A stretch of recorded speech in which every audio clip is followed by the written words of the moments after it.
All right, all right, all right. Welcome to All Out Studios, where we always go. Oh, All out. we have plenty of asses here. Some smart, some dumb, some average intelligence, perhaps some of superior intelligence. I think it's pretty obvious who's who. My name is Liv, aka Mix Livy. My name is Don, aka Murata Runner. My name is Nick, or Nicholas Weston 2001. And my name is Nate, also known as Voltic77. And once again, well, actually, not even once again, welcome to a new series, ladies and gentlemen. That's right. We are doing a whole new series because we realized that we are pretty fucking slow in posting episodes to this podcast, which we're sorry, first of all. Yeah, We're trying the best we can. Conflict of our schedule. Yeah, I'm always at work. Nate's always at work. Nick has school. Liv has school. well, technically not It's a bunch. anymore, It's a bunch but- of shit. Yeah, I got work and a bunch of other shit going on. So, all that to say, we thought it would be fun if we started a little mini series for the podcast where they're not full episodes, but they're all of us interacting and posting just some fun content for you guys. And fun, in this case, is a bit of a relative word because by fun, we mean scary. Woo! Creepy. Ooh. I can't hear You know what? it, Adam. You know what else is creepy? You know What? what else is creepy? What? Ah! If you Poofless. guys didn't, if Way you to guys, call out the work, mate. if you guys couldn't tell, Nate is at work right now. He's tuning in from work because Yeah. he loves you all. But creepy is Yeah, I love perhaps you a all very- and fuck work. fuck word. Creepy is perhaps a very appropriate word because for this series, we will, well, by we, I mean mainly me and Volt, will be reading creepypastas off of the internet website. Creepypasta, which I'm sure we all remember from our youth if we were social pariahs who needed an outlet for, negative emotions and found creepypasta. Perhaps some of us even cosplayed as Jeff the Killer once in a while. Again, I've never Way heard to of call this us one. out. It's all on Liv and Nate for this one. You've never heard, Nick, have you ever heard of creepypasta? I've heard of creepypastas, but I never heard of the website before that has y'all everything remember, about it. Did y'all ever hear the game Sonic.exe? Yes. Yes. God. That's based on That was my creepypasta. first introduction. Do you want me to list off the creepypastas I know? Sure, go ahead. I'm mostly into Pokemon creepypastas, so I've heard of like Buried Alive, the Ghost Hand, all the different ghost stories from Pokemon, Ash's Coma, just all that kind of crap. Mhm. And I believe, yes, I've heard of Sonic EXE. I think I even saw like a fan game for it, but I never played it. Just yeah, saw there is like a a fan game. YouTube video for it. Dan and Phil played it. It was creepy. A couple of other creepypastas I'm familiar with. I know Slenderman's a thing, so Mhm. Yeah. Nick, do you know any? I think besides the ones that Adam listed off, I would say I also know the Ben Drowned creepypasta, which is like a cursed or Legend of Zelda game or something like that. Obviously, I've heard of Jeff the Killer, Slenderman, all that good natural creepypasta. Do SCPs count as creepypasta? I've heard Yes, SCPs, actually. but yeah, all right. Oh, hi, Mika. Okay, then yeah, I heard of the SCP, so I think I'm okay with This is a creepypasta. family friend's dog, Mika. She will be joining us for some of this little episode. Everybody say hello. Hello. Majestic little pupper. So, so the creepypasta that we will be reading today, I will be reading it today. Basically, how this series will go is that Volt and I will choose a creepypasta to read, and we will read it out loud, and this will give Adam and Nick the opportunity to react to some fucked up shit. Yeah. And what better way to start out with the fucked up shit you'll find on creepypasta than the Russian sleep experiment? Oh. One of the most iconic, well-known, famous creepypastas ever posted out there. I think it was posted by an anonymous user, but I don't know for sure. But that is the story we will be reading today. We will post a content warning before I get into the actual story because, again, there's some fucked up shit in this story. And I will be reading it very creepily as well. You know, like that Viewer person on the discretion audio is tape. advised. Yeah, viewer So, discretion. little Timmy, get out. Yeah, viewer discretion is advised, so any children, get the hell out of here. Actually, as a matter of fact, if any children are watching this, what the hell are you doing here?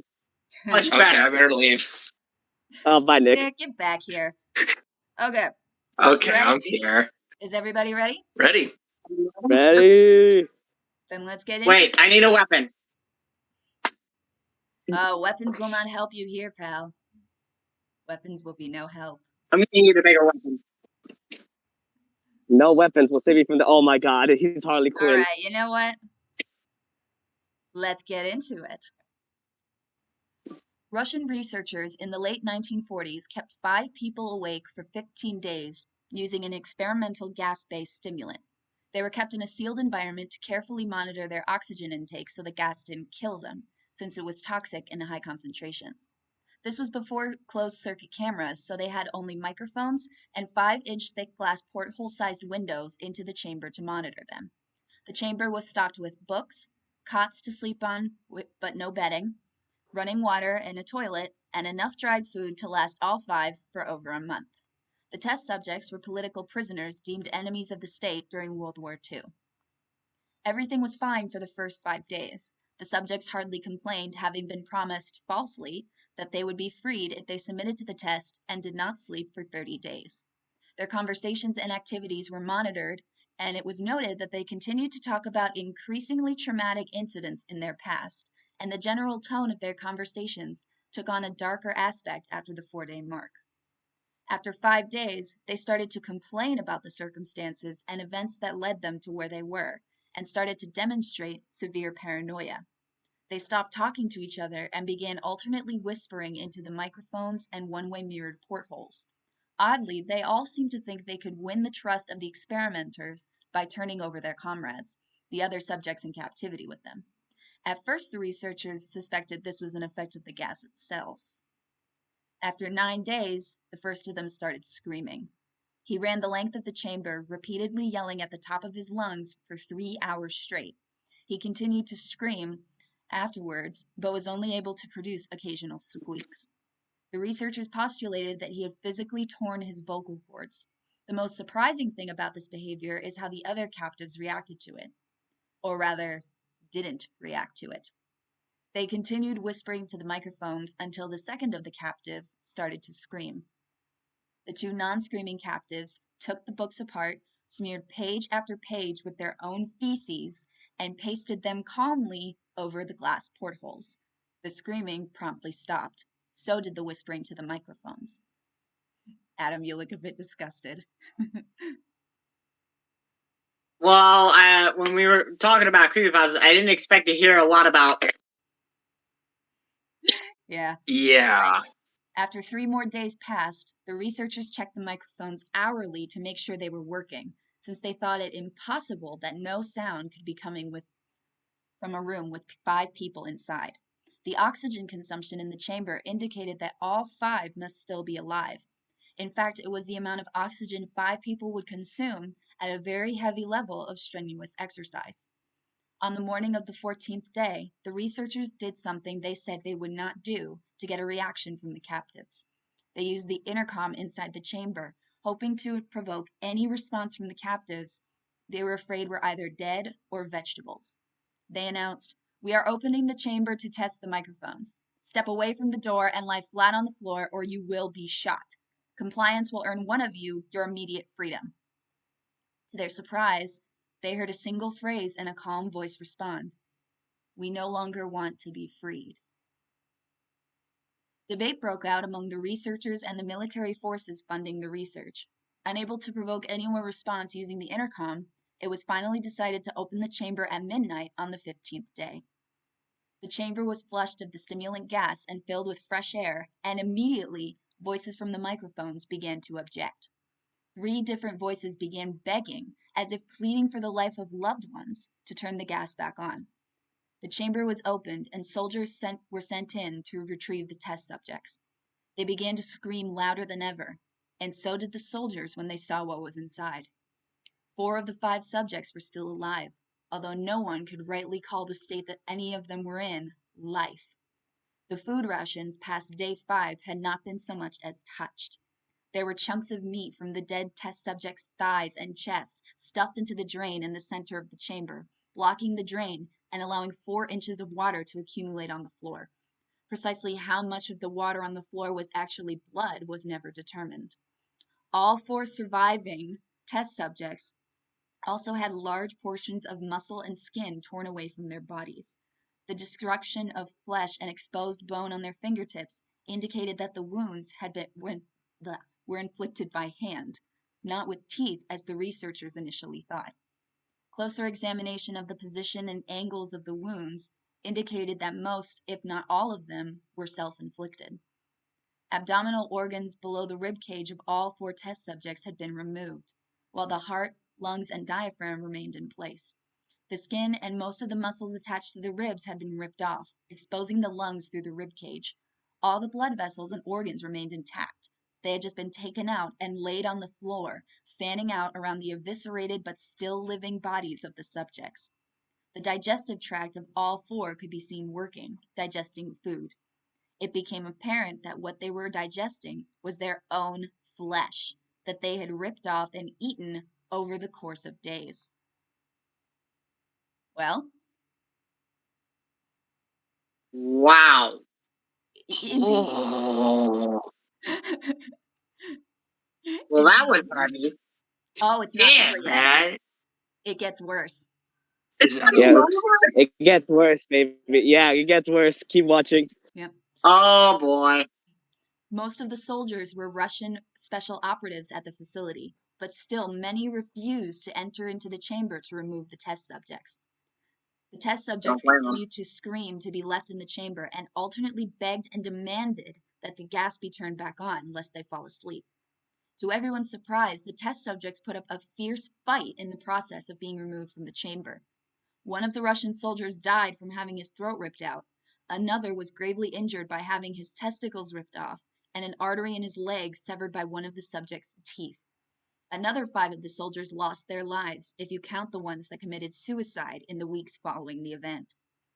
In the struggle, one of the 4 living subjects had his spleen ruptured, and he bled out almost immediately. The medical researchers attempted to sedate him, but this proved impossible. He was injected with more than 10 times the human dose of a morphine derivative and still fought like a cornered animal, breaking the ribs and arm of one doctor. When his heart was seen to beat for a full 2 minutes after he had bled out, to the point where there was more air in his vascular system than blood. Even after it stopped, he continued to scream and flail for another 3 minutes, struggling to attack anyone in reach and just repeating the word more over and over, weaker and weaker, until he finally fell silent. The surviving 3 test subjects were heavily restrained and moved to a medical facility, the 2 with intact vocal cords continuously begging for the gas, demanding to be kept awake. The most injured of the 3 was taken to the only surgical operating room that the facility had. In the process of preparing the subject to have his organs placed back within his body, it was found that he was effectively immune to the sedative they had given him to prepare for the surgery. He fought furiously against his restraints when the anesthetic gas was brought out to put him under. He managed to tear most of the way through a 4-inch wide leather strap on one wrist, even through the weight of a 200-pound soldier holding that wrist as well. It took only a little more anesthetic than normal to put him under, and the instant his eyes fluttered and closed, his heart stopped. In his autopsy, it was found that his blood had triple the normal level of oxygen. His muscles that were still attached to his skeleton were badly torn, and he had broken 9 bones in his struggle to not be subdued. Most of them were from the force his own muscles had exerted on them. How do you like that? Holy Pepsi. shit. Yeah. Wow. Yeah. That's everything? No. Yep. There's more. Yeah, I'm just pausing Oh, and yeah. checking in on you guys because I want to see your reactions to this. Yeah, so to let you guys know, this is why when Liv asked about talking about this first, and why I gave the reaction of oh shit, because I know about this too. It is way more fucked up than you expect. Oh yeah. Ooh, this sounds like the plot of a Call of Duty Zombies campaign or a Call of Duty Zombies map. I mean, think Bro, about this it. isn't- An old abandoned it's Russian worse. test facility with, like, these zombies that were heavily experimented on. Holy shit. I will Oh, it gets I'm gonna worse, grab my dog. ray before I gun. continue on, I will give the disclaimer that, like, for a while, people online thought that this was a true story, and it may sound accurate. However, the main thing I want to point out to you guys was if it was a true story, it would actually be called the Soviet sleep experiment, because Russia at Yeah. this time was the Soviet Union, not Russia. That is So, true. So it is. So at the so it is very least, confirmed. at the very least, I can give you guys the knowledge that it is not a real story. It's a fictional one. So of course, All I'm even though this is fictional, it could be real. Yeah. The second survivor had been the first of the group of 5 to start screaming. His vocal cords destroyed, he was unable to beg or object to surgery, and he only reacted by shaking his head violently in disapproval when the anesthetic gas was brought near him. He shook his head yes when someone suggested reluctantly that they try the surgery without anesthetic, and did not react for the entire 6-hour procedure of replacing his abdominal organs and attempting to cover them with what remained of his skin. The presiding surgeon stated repeatedly that it should be not medically possible for the patient to still be alive. One terrified nurse assisting the surgery stated that she had seen the patient's mouth curl into a smile several times whenever his eyes met hers. When the surgery ended, the subject looked at the surgeon and began to wheeze loudly, attempting to talk while struggling. Assuming this must be something of drastic importance, the surgeon had a pen and pad fetched so the patient could write his message. It was simple. Keep cutting. The other 2 test subjects were given the same surgery, both without anesthetic as well, although they had to be injected with a paralytic for the duration of the operation. The surgeon found it impossible to perform the operation while the patients laughed continuously. Once paralyzed, the subject could only follow the attending researchers with their eyes. The paralytic cleared their system in an abnormally short period of time, and they were soon trying to escape their bonds. The moment they could speak, they were again asking for the stimulant gas. The researchers tried asking why they had injured themselves, why they had ripped out their own guts, and why they wanted to be given the gas again. Only one response was given: I must remain awake. All 3 subjects' restraints were reinforced, and they were placed back into the chamber, awaiting determination as to what should be done with them. The researchers, facing the wrath of their military benefactors for having failed the stated goals of their project, considered euthanizing the surviving subjects. The commanding officer, an ex-KGB, instead saw potential and wanted to see what would happen if they were put back on the gas. The researchers strongly objected, but were overruled. In preparation for being sealed in the chamber again, the subjects were connected to an EEG monitor and had their restraints padded for long-term confinement. To everyone's surprise, all 3 stopped struggling the moment it was let slip that they were going back on the gas. At this point, all 3 were putting up a great struggle to stay awake. One of the subjects that could speak was humming loudly and continuously. The mute subject was straining his legs against the leather bonds with all his might. First left, then right, then left again for something to focus on. The remaining subject was holding his head off his pillow and blinking rapidly. Having been the first to be wired for EEG, most of the researchers were monitoring his brainwaves in surprise. They were normal most of the time, but sometimes flatlined inexplicably. It looked as if he were repeatedly suffering brain death before returning to normal. As they focused on paper scrolling out of the brainwave monitor, only one nurse saw his eyes slip shut the moment his head hit the pillow. His brainwaves immediately changed to that of a deep sleep, then flatlined as his heart stopped. The only remaining subject that could speak started screaming to be sealed in now. His brainwaves showed the same flat lines as one who had just died from falling asleep. The commander gave the order to seal the chamber with both subjects inside, as well as 3 researchers.